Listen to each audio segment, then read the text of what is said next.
Hello बच्चों, मैं हूँ रुचि। आप सबका आरसी बोर्ड क्लासेस में स्वागत है। मेरा उद्देश्य है आप सबके शिक्षण कार्य को इंटरेस्टिंग और इजी बनाना, जिससे कि आप सबका शिक्षण कार्य घर बैठे सुचारू रूप से चलता है। तो शुरू करते हैं आज की क्लास। आज मैं आपको पढ़ाने जा रही हूँ कक्षा 9 की इकाई 1, हमारे आसपास के पदार्थ। अब हमें इसके पहले ये जानना होगा पदार्थ क्या है। इसके पहले आप अपने आसपास की वस्तुओं को देखो, जैसे कि खिड़की, दरवाजे, ये किससे बने हुए हैं? ये बने हुए हैं लकड़ी से। इसी तरह ग्लास, प्लेट, ये दोनों वस्तुएं किससे बनी हुई हैं? ये बनी हुई है कांच से। ऐसे ही है हमारे ये कान के कुंडल और चूड़ियां, ये किससे बनी हुई है? चांदी से। तो इस स्लाइड में आप देखेंगे तो पदार्थ क्या है? पदार्थ है इसमें ये लकड़ी, ये कांच और ये चांदी। तो वो कोई भी चीज जो किसी वस्तु को बनाने के काम आती है वो पदार्थ कहते हैं। विश्व की प्रत्येक वस्तुएं जिस सामग्री से बनती हैं उसे पदार्थ कहते हैं। या हम ऐसे भी कह सकते हैं वस्तु जो कुछ स्थान घेरती है, जैसा एक आयतन होता है और उसका कुछ द्रव्यमान भी होता है, वह क्या कहलाती है? पदार्थ कहलाती है। पदार्थ का भौतिक स्वरूप, फिजिकल नेचर ऑफ मैटर। आइए समझते हैं इसका अर्थ। पदार्थ कणों से मिलकर बना होता है। पदार्थ क्या होता है? अपने आप में संपूर्ण नहीं है, छोटे छोटे कण मिलकर एक पूरा पदार्थ बनाते हैं। जैसे लकड़ी को अगर आप ध्यान से देखेंगे तो छोटे छोटे टुकड़े होते हैं जो मिलकर के इस पूरी लकड़ी को बनाते हैं। तो पदार्थ छोटे छोटे कणों से मिलकर बना होता है। पदार्थ के कणों के अभिलाक्षणिक गुण। अब जो ये कण है पदार्थ जिससे बना है, उसके गुण क्या होते हैं? पदार्थ के कणों के बीच रिक्त स्थान होता है। अब इसको जानने के लिए मैंने यहाँ पर एक वीडियो का प्रयोग करा है। आप देखेंगे क्या है, एक ग्लास में पानी है और उसमें हमने चीनी डाली है और उसे घुला दिया। तो वो चीनी कहाँ गायब हो गई? इस ग्लास में पानी के अंदर चीनी कहाँ गायब हो गई? क्यों नहीं दिख रही हमें वो चीनी? उसका कारण है पानी के अंदर उपस्थित रिक्त स्थान, यानी कि पानी के कणों के बीच में जो रिक्त स्थान था, जो खाली स्थान था, उस स्थान में चीनी घुल गई और वहां पर हमें अब दिखाई नहीं दे रही। तो इस वीडियो की सहायता से हमें समझ में आता है कि पदार्थ के कणों के बीच रिक्त स्थान होता है। पदार्थ के कण निरंतर गतिशील होते हैं, अर्थात उसमें गतिज ऊर्जा होती है। अब इसको देखने के लिए भी देखिए, एक साइड पे वीडियो चल रही है। इसमें अगर आप ध्यान से देखेंगे तो यहाँ पर देखिए, ये एक ठंडे पानी का ग्लास है जिसमें पोटेशियम परमैंगनेट डाली गई है, और ये गर्म पानी का ग्लास है, इसमें भी पोटेशियम परमैंगनेट डाली गई है। पानी को किसी ने छुआ नहीं है, ना ही हिलाया है, लेकिन पोटेशियम परमैंगनेट के कण लगातार इसमें घुलते जा रहे हैं और वो चलायमान है, चलते हुए दिख रहे हैं। तो क्यों चल रहे हैं वो पोटेशियम परमैंगनेट के कण? उसकी वजह यही है कि पदार्थ के कण निरंतर गतिशील होते हैं। अगर उनमें गति ना होती तो ये पोटेशियम परमैंगनेट के कण चलते हुए हमें नहीं दिखते, वरन ये एक ही स्थान पर रुके रहते। और गर्म पानी में आप देख रहे हैं कि पोटेशियम परमैंगनेट के कणों की गति ज्यादा है, जबकि ठंडे पानी में पोटेशियम परमैंगनेट के कणों की गति बहुत कम है। उसका कारण ये है कि तापमान बढ़ने से पदार्थ के कणों की गतिज ऊर्जा बढ़ जाती है तथा कणों की गति तेज हो जाती है। पदार्थ के कण एक दूसरे को आकर्षित करते हैं। ये हम कैसे सिद्ध करेंगे, देखिए ये एक चित्र है। इस चित्र में क्या दिख रहा है, सरिये। सरिये क्या हम आसानी से तोड़ सकते हैं, या लोहे की, लकड़ी की, किसी भी वस्तु को क्या हम आसानी से तोड़ सकते हैं? नहीं, इनको तोड़ने में हमें बहुत बल का प्रयोग करना पड़ता है। बल का प्रयोग क्यों करना पड़ता है? उसकी वजह यही है कि इन पदार्थों के कणों के बीच में एक बल कार्य करता है, और उस बल की वजह से इस पदार्थ के कण एक दूसरे से बहुत पक्के तरह से जुड़े रहते हैं। उन्हें अलग करने में बहुत अधिक बल हमें लगाना पड़ता है। इसी वजह से इन पदार्थ के कणों को अलग करने में हमें कठिनाई होती है। इसी प्रकार से देखिए, ये दूसरा चित्र है। इसमें पारा, मरकरी आपको दिख रहा है।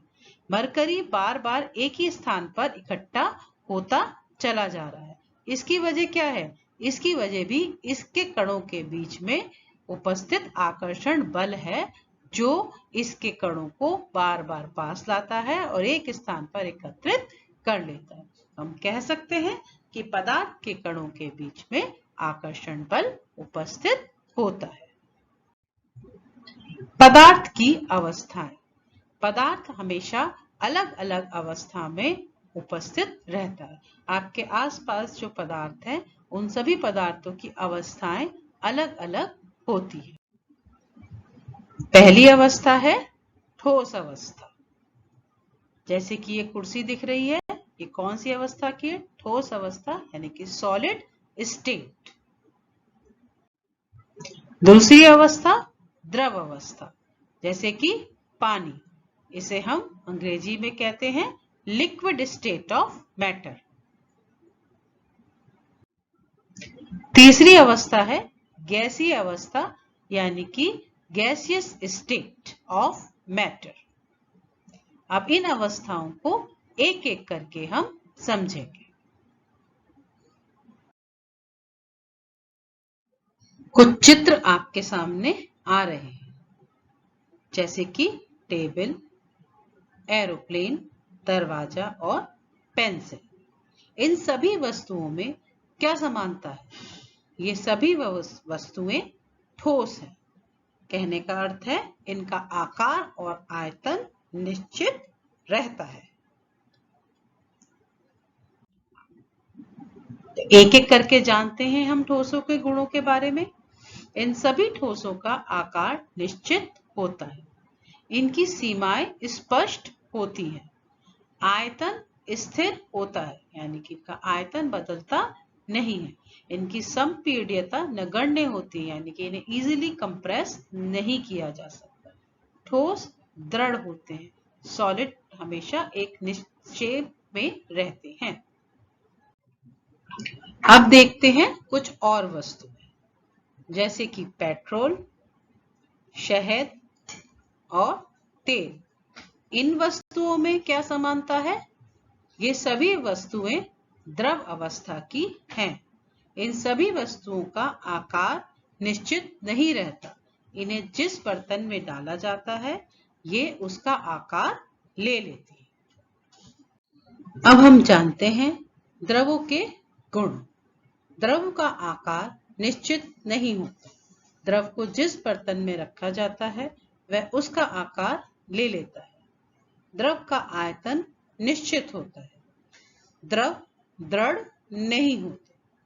द्रव का संपीड़न संभव है। अब आते हैं हम तीसरी अवस्था पे। ये चिमनी से निकलता हुआ धुआं है, ये गैसीय अवस्था। इसी तरह से ये भाप है, यह भी गैसीय अवस्था है। अब गैसीय अवस्था के गुण क्या क्या होते हैं, आइए एक एक करके जानते हैं। गैस का आयतन और आकार दोनों ही अनिश्चित होते हैं, यानी कि गैस को जिस भी बर्तन में रखा जाएगा, वह उसी का आकार और आयतन ग्रहण कर लेती है। गैस की संपीड्यता काफी अधिक होती है। गैस को बहुत अधिक मात्रा में दबाया जा सकता है और एक छोटे से छोटे बर्तन में गैस को दबा करके रखा जा सकता है, यानी कि उसके आयतन को कम किया जा सकता है।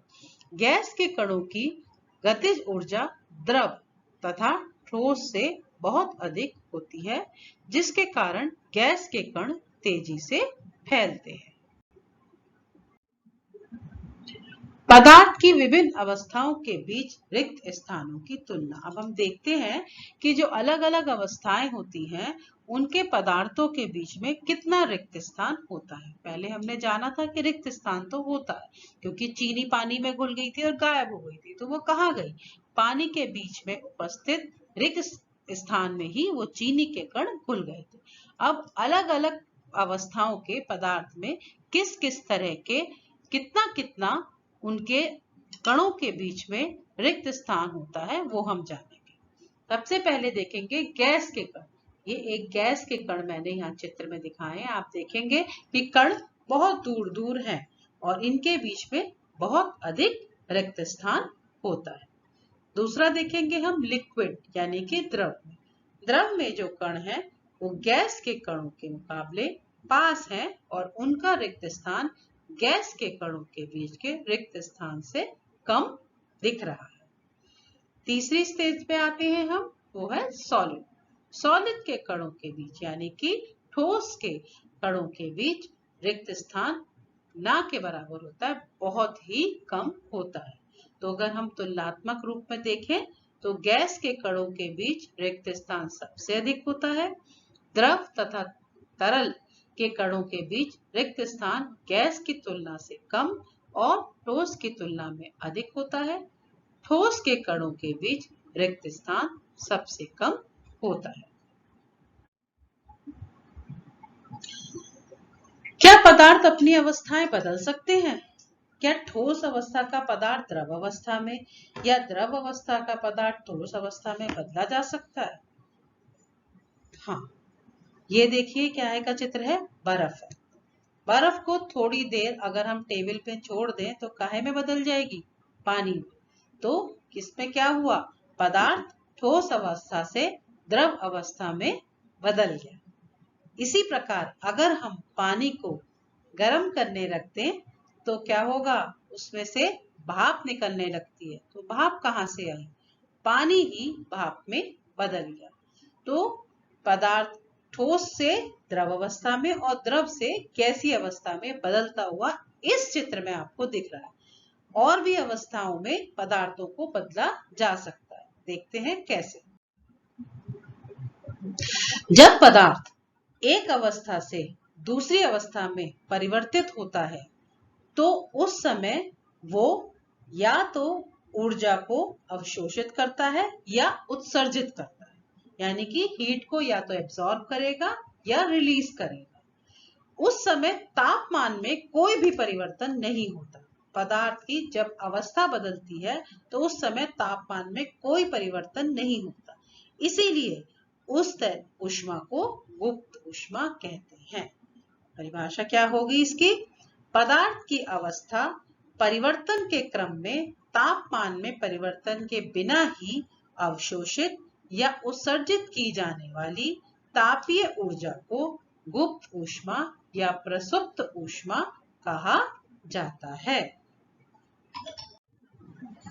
गलन की गुप्त ऊष्मा या ताप, हीट ऑफ फ्यूजन। वायुमंडलीय ताप पर 1 किलो ठोस को उसके गलनांक पर द्रव में बदलने के लिए आवश्यक ऊष्मीय ऊर्जा को उस ठोस के संगलन की गुप्त ऊष्मा कहते हैं। गलनांक क्या होता है? जब कोई ठोस पदार्थ उस तापमान पर होता है जिस पर वह अपनी ठोस अवस्था से पिघलकर द्रव अवस्था में पहुंच जाता है, उसे गलनांक कहते हैं। गलनांक पर ठोस और द्रव प्रावस्था साम्य अवस्था में होती है। हिमांक, जब किसी पदार्थ की अवस्था द्रव से ठोस अवस्था में परिवर्तित होती है तो जिस तापमान पर वह होता है उस तापमान को हिमांक कहा जाता है। वाष्पीकरण की गुप्त ऊष्मा, लेटेंट हीट ऑफ वेपोराइजेशन। वायुमंडलीय दाब पर 1 किलोग्राम द्रव को उसके क्वथनांक पर गैस में बदलने के लिए जितनी ऊष्मा की आवश्यकता होती है उस ऊष्मा को वाष्पीकरण की गुप्त ऊष्मा कहते हैं। क्वथनांक का अर्थ है वह तापमान जिस पर द्रव उबलने लगता है। तो अलग अलग अवस्थाएं जब पदार्थ बदलता है तो उनको क्या कहा जाता है, एक एक करके समझते हैं। बर्फ यानी कि ठोस अवस्था, पानी यानी कि द्रव अवस्था लिक्विड स्टेट, और भाप यानी कि गैसीय अवस्था। जब पदार्थ ठोस से द्रव अवस्था में बदलता है तो उस प्रक्रिया को संगलन कहा जाता है। और जब पदार्थ लिक्विड स्टेट यानी कि द्रव अवस्था से ठोस अवस्था अर्थात सॉलिड स्टेट में बदलता है तो उसको जमना कहा जाता है। जब पदार्थ लिक्विड स्टेट से गैसीय स्टेट में यानी कि द्रव अवस्था से गैसीय अवस्था में बदलता है तो उसको वाष्पीकरण कहते हैं। और जब गैसीय अवस्था से द्रव अवस्था में बदलता है तो उसको संघनन कहते हैं। जब पदार्थ गैसीय अवस्था से सीधे ठोस अवस्था में आता है तो उसको निक्षेपण कहा जाता है। और जब ठोस अवस्था से सीधे गैसीय अवस्था में बदलता है तो उसको ऊर्ध्वपातन कहा जाता है। तो ये था पदार्थों के बारे में सारी जानकारी की पदार्थ की अवस्थाएं कैसी होती हैं, पदार्थ के कणों के बीच में क्या रिक्त स्थान होते हैं और किस प्रकार से उनके बीच में आकर्षण बल कार्य करता है। तो ये आपका पार्ट 1 समाप्त।